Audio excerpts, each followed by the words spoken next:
Hello दोस्तों, आप हैं क्विज़ मास्टर के साथ।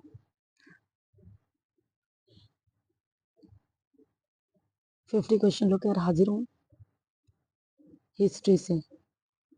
आइए देख लेते हैं प्राचीन इतिहास के 50 क्वेश्चन।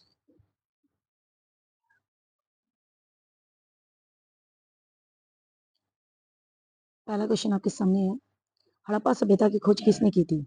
तो हड़प्पा सभ्यता की खोज दयाराम साहनी ने 1921 में की थी। Option C is right. प्रश्न नंबर 2, हड़प्पा सभ्यता को किस नाम से जाना जाता है? तो हड़प्पा सभ्यता को और किस नाम से जाना जाता है? सिंधु घाटी सभ्यता। तो हड़प्पा सभ्यता के बारे में कुछ खास बातें जो जान लेते हैं। हड़प्पा सभ्यता की जो उसका काल है वो 2500 ईसा पूर्व से 1900 ईसा पूर्व तक है और इसके प्रमुख नगर जो हैं, प्रमुख नगर मोहनजोदड़ो है, हड़प्पा है, कालीबंगा और लोथल है। लोथल इसका प्रमुख व्यापारिक केंद्र और बंदरगाह था। क्या था? बंदरगाह। इस बात को याद रखिएगा। हड़प्पा सभ्यता की बहुत सारी खासियत थी। इसके जो नगर थे वो योजनाबद्ध थे। नालियों का निकासी जो थी पानियों की वो बहुत अच्छी थी। व्यापारिक और औद्योगिक संस्कृति भी थी। लिपि जो है वो अब तक पढ़ी नहीं गई है। खुदाई में मोहरें पाई गई हैं और इसी तरह से विश्व में बहुत सारी सभ्यताएं थी। जैसे मेसोप जैसे मेसोपोटामिया की सभ्यता हो गई जो इराक में है, मिस्र की सभ्यता जो नील नदी के किनारे, चीनी सभ्यता, माया सभ्यता, ये सारी सभ्यताएं विश्व में खोजी गई हैं। लेकिन जो भारत में मिली है वो हड़प्पा सभ्यता जो वर्तमान में पाकिस्तान और पश्चिमी भारत में पड़ता है। हड़प्पा सभ्यता की लोकेशन कहाँ है? पाकिस्तान और पश्चिमी भारत।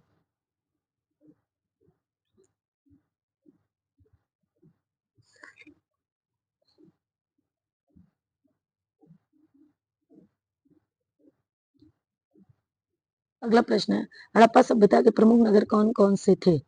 तो यही हड़प्पा, मोहनजोदड़ो, लोथल और एक कालीबंगा भी है। Option B is right.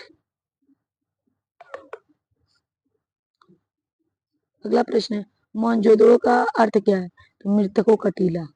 Option B is right. प्रश्न नंबर 5, हड़प्पा सभ्यता का प्रमुख व्यापारिक केंद्र कौन सा था?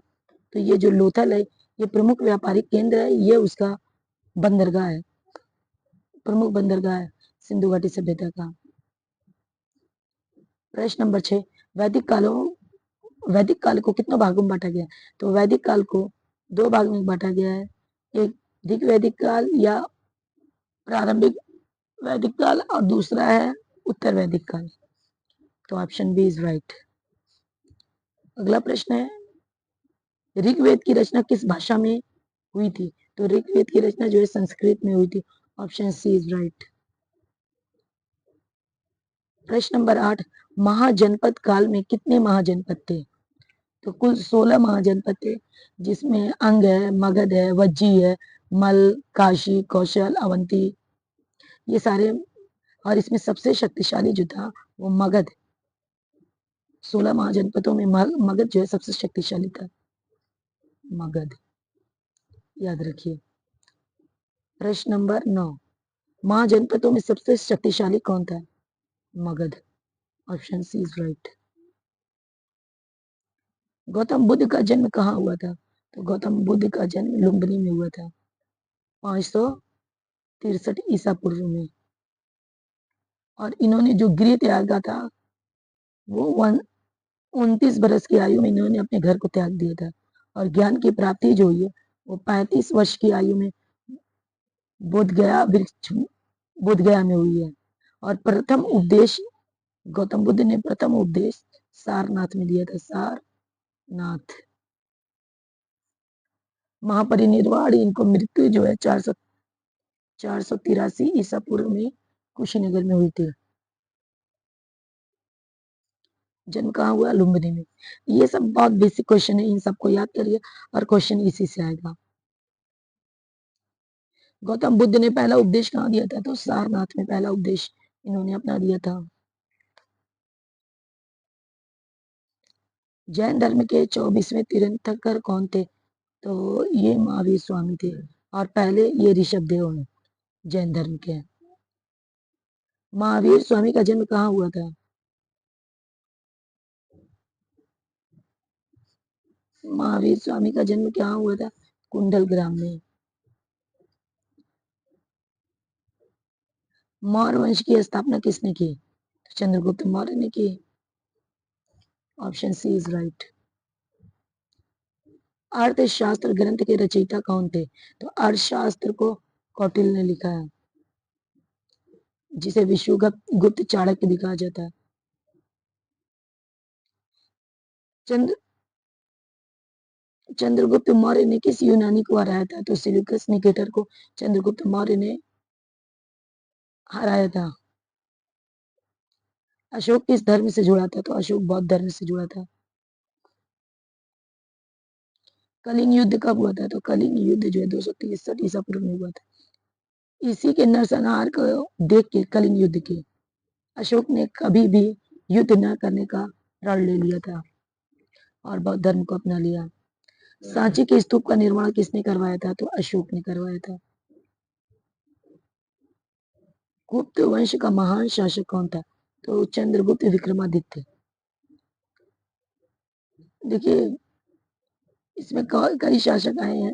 गुप्त वंश की जो स्थापना थी, गुप्त वंश का पहला शासक जो है वो श्री गुप्त है और चंद्रगुप्त प्रथम ने महाराजा धीराज की उपाधि धारण की थी। लेकिन जो चंद्रगुप्त विक्रमादित्य है, ये चंद्रगुप्त द्वितीय है। समुद्रगुप्त भी है। समुद्रगुप्त को भारत का नेपोलियन कहा जाता है। भारत का नेपोलियन कहा जाता है।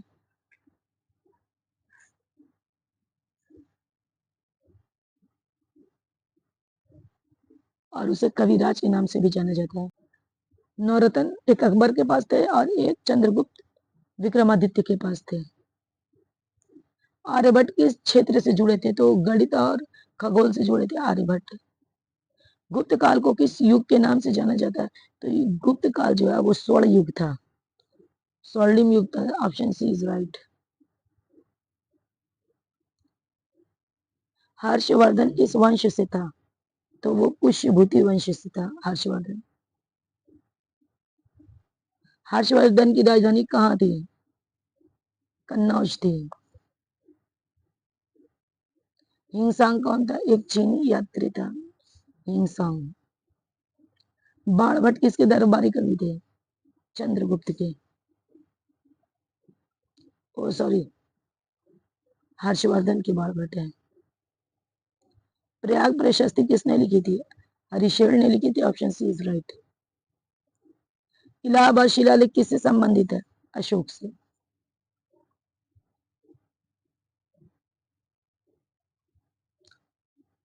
इलाहाबाद शिलालेख किससे संबंधित है? समुद्रगुप्त से। राज तरंगिणी किसने लिखी थी? तो कल्हाड़ ने लिखी थी। इसमें कश्मीर के पॉलिटी के बारे में बताया गया।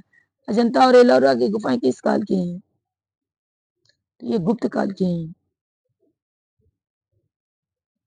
शून्य और दशमलव प्रणाली का श्रेय किसे जाता है? आर्यभट्ट को। सातवाहन वंश का प्रसिद्ध शासक कौन था? तो गौतमी पुत्र सातकर्णी। महाभाष्य किसने लिखा? पतंजलि ने लिखा है महाभाष्य। पुष्यमित्र शुंग ने किस वंश को समाप्त किया था? मौर्य वंश को। पल्लवों का प्रसिद्ध शासक कौन था? नरसिंह वर्मन। महाबलीपुरम के मंदिर किसने बनवाए थे? पल्लवों ने। दिल्ली पर पहला मुस्लिम आक्रमण किसने किया था? तो मोहम्मद बिन कासिम, ये एक अरब था। अगला प्रश्न, चालुक्य वंश के संस्थापक कौन थे? तो पुलकेशिन प्रथम। अमरकोश के लेखक कौन थे? अमर सिंह। गुलाम वंश का संस्थापक कौन था? कुतुबुद्दीन ऐबक। हितोपदेश किसने लिखा? नारायण पंडित ने। बागपत का पुराना नाम क्या था? व्याघ्रप्रस्थ। नालंदा विश्वविद्यालय की स्थापना किसने की थी? Kumar Gupta. Option C is right. Sher Shah Suri का असली नाम क्या था? Farid Khan. Option C is right. प्रश्न नंबर 45, खजुराहो के मंदिर को किसने बनवाए थे? तो चंदेल शासकों ने बनवाया था। Option C is right. Ajanta की गुफाओं के चित्र किस धर्म से संबंधित हैं? बौद्ध धर्म से। राजतरंगिणी किस राज्य का इतिहास है? तो वो कश्मीर का इतिहास। Option B is right. Rajatarangini को कल्हाड़ ने लिखा है। संगम साहित्य किस भाषा में लिखा गया था? संगम साहित्य तमिल भाषा में लिखा गया है। कृष्णदेवराय किस वंश से संबंधित थे? चालुक्य वंश। कृष्णदेवराय किस वंश से संबंधित थे? तो विजयनगर से। Option A is right. तो ये थे हमारे क्वेश्चन। वीडियो अच्छी लगी हो तो इसे लाइक कर दे और चैनल पे पहली बार आए हैं तो इसे सब्सक्राइब कर दे। मिलते हैं अगले वीडियो में, तब तक के लिए अल्लाह हाफिज।